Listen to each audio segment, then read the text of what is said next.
Hi, welcome to Souptember 2023. This video is in collaboration with Leanne at Mennonite Farmhouse. Leanne has invited 30 channels to participate in this year's Souptember. And so the playlist of all the channels will be in the description below. Make sure you go down and check them all out. I was very excited when Leanne asked me to participate. She will also be doing a drawing on October 7th over on her channel. So make sure you go over to Leanne's channel, Mennonite Farmhouse, to see how you could possibly be the winner of one of her prizes. Guys, I think I'm the oldest one that was invited. So there's supposed to be this little emblem in the corner that says Souptember. I don't know how to do it.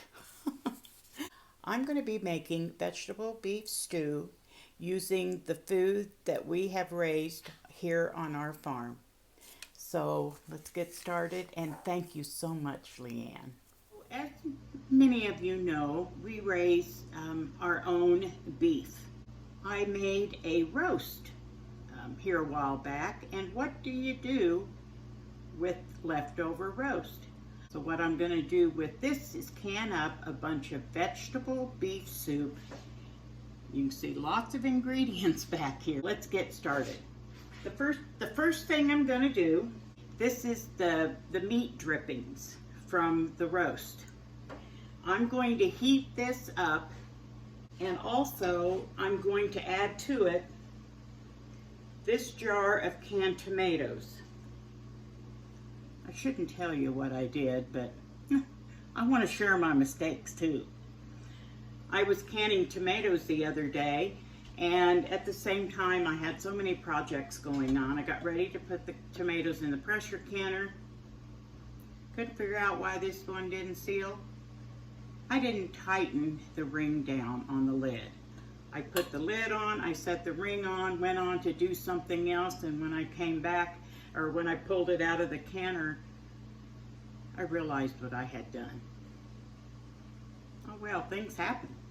So I'm going to go ahead and pour these in a pan and just warm them up a bit, just to bring the gelatin to a liquid and to get the tomatoes kind of broke up a little bit more. Right here on the stove, right in front of the camera, I have my pressure canner. Now, I'm not going to heat it up because I'm basically working with room temperature foods. So I've got 7 wide mouth quart jars lined up here, and I'm just going to get started adding ingredients. Here's my leftover roast beef. So I'm going to go through. Sorry, I've washed my hands, very good. I'm a retired nurse, I've washed my hands a lot. So I'm just gonna use my hands, it's gonna be a lot easier. And I'm going to put just about equal amounts of this leftover roast beef into each of the jars. When you're pressure canning this, remember, of course, it's got to be pressure canned because it's vegetables and meat. Those are low acid foods. But as far as the timing, you want to use the time that is required, how do I want to say this? Meat requires the most amount of time. It's 90 minutes for quarts, 75 minutes for pints.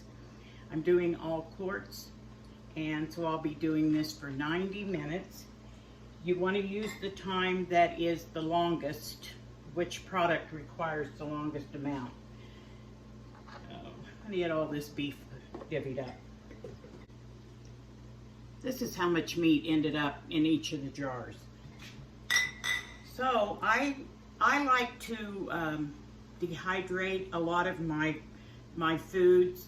I like to can it, dehydrate it, and I freeze a little bit, but I mostly can and dehydrate what we grow in the garden and on the homestead.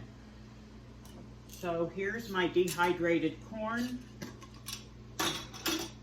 and I just take a small handful and put it into each jar. By the way, I washed my hands again after I messed with the meat.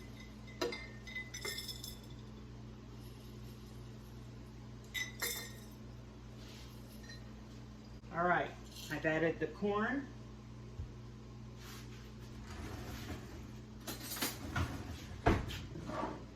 Now I've got a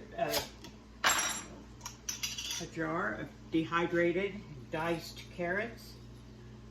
Put about the same amount of carrots in each one.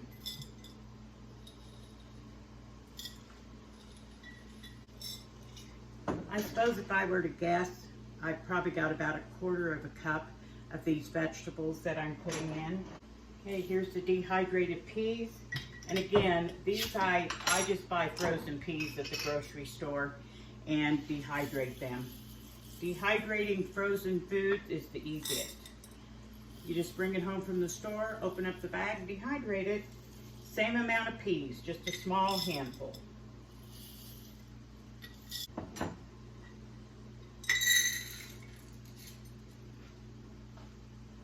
So not quite 1/4 of a cup. There's 4 tablespoons in 1/4 cup. Y'all remember your math? So I'm going to say that's about 3 tablespoons. My small handful is about 3 tablespoons of the dehydrated vegetables. Garden green beans. When your beans start to slow down, or in the very beginning when you don't get enough to can up a canner full, just dehydrate them. They rehydrate beautifully. Same thing, about 3 tablespoons or small handful of dehydrated green beans. Okay, I also dehydrate potatoes. These are cubed and dehydrated potatoes. Same thing. I'll probably add just a little bit more of the potatoes. My dehydrated celery. I don't want to add as much celery, so I will add about 1 tablespoon. Now, any of this stuff you can add, use whatever you want. If you like okra, if you like broccoli, cabbage, any of that can be added, whatever your preference is for vegetable beef stew. Bell peppers. So I'm going to say about 1/2 tablespoon of the bell peppers.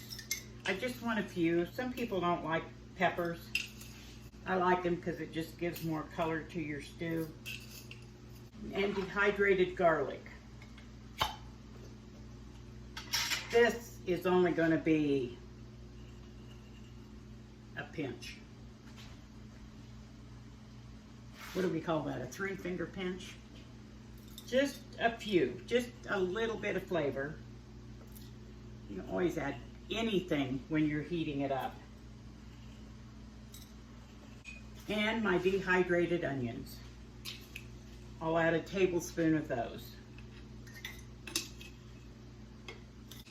You know, this is really very easy to make, and it's wonderful to go down and just grab a jar of homemade beef stew off the shelf. Okay, I have dehydrated tomato powder here. I'm not sure if I'm going to use it. I'm going to see if I feel like there's enough tomatoes or if I need some kind of a thickener in there. Probably not. You know, tomato powder is one thing, or any of the powders that you make is something that you could add to your stews or soups. If it needs to be thickened up a little bit, you can use it as a thickener, and then of course it'll give that extra tomato flavor. I have warmed the beef drippings and the jar of tomatoes. I've warmed those up just enough to make it a liquid, and now I'm going to add it to the jars. I won't be adding any seasoning to my soup because I have plenty. I tasted this tomato and broth mixture and it's very flavorful, so I won't need to add anything. I had considered also bringing up some of my home canned beef broth, and I decided no, I'm going to save it for something else. So what I'm going to do now is I'm going to start filling each of the jars with the liquid, and I'm just going to split this evenly between all of them. So I'll probably just add one ladle at a time, or a couple ladles at a time, and make sure that I get an equal amount in each quart.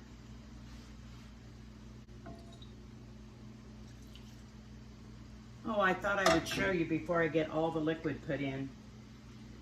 This is what it looks like with the beef on the bottom and all the dehydrated vegetables.